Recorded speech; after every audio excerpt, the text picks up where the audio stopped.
তোমার দেওয়া ক্ষতটা ক্যান্সারের মতো, নীরবে আমার ভেতরটা খেয়ে ফেলেছে।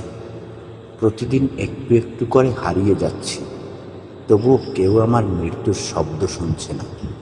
তুমি চলে গেছো বহু দূরে, কিন্তু তোমার স্মৃতিগুলো যায়নি কোথাও। সেগুলো আজও বুকের ভেতর ধারালো কাটার মতো বিঁধে আছে।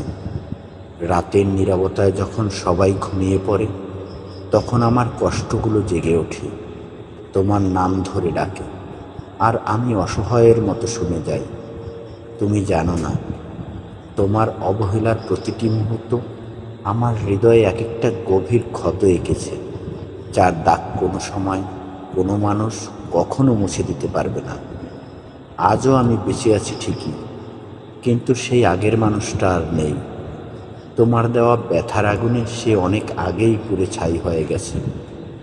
তোমার দেওয়া ক্ষতটা ক্যান্সারের মতো, ধীরে ধীরে শরীর নয়, আমার স্বপ্ন, আমার বিশ্বাস আর অনুভূতিগুলোকে তিলে তিলে শেষ করে দিচ্ছে।